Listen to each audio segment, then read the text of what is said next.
হচ্ছে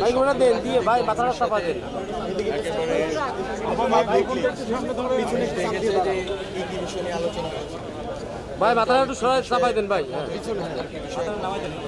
সেটার ভিত্তিতে একটা কমন ডকুমেন্ট প্রস্তুত চলছে, সেটা আমি মনে করি যে সকল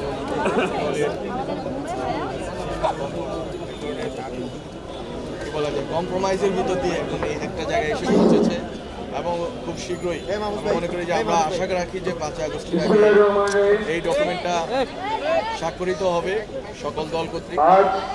আর জুলাই ঘোষণাপত্র আজকে গতকালকে আমি যেটা বলেছিলাম যে জুলাই ঘোষণাপত্র হলো আলাদা,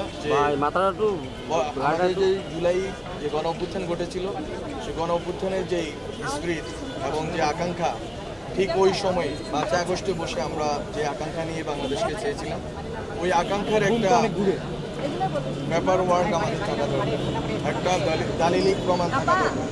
সেই দালিলিক প্রমাণটা হচ্ছে জুলাই ঘোষণাপত্র।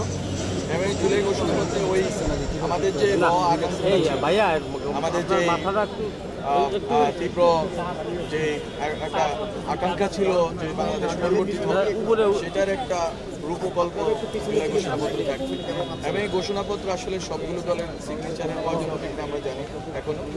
আমরা মনে করি যে মূলত যেই ব্রড বিষয়গুলোতে সব দলের কনসেনসাস আছে, ঐকমত্য আছে, ঐতিহাসিক এবং ভবিষ্যৎ বাংলাদেশের জন্য, সেই বিষয়গুলো এবং আশা করি যে 5 আগস্টের মধ্যে আমরা দেখতে পাবেন আজকে হয়তো যে 5 আগস্টে বা এর আগেও হয়তো জুলাই ঘোষণাপত্র ঘোষিত হতে যাচ্ছে।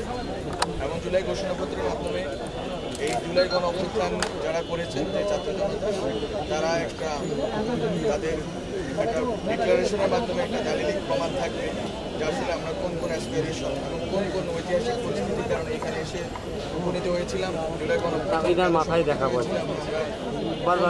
যাত্রা করতে চেয়েছিলাম। বান্ডেল থাকলে প্রতি সেনমানিতে টাকা বাঁচবে।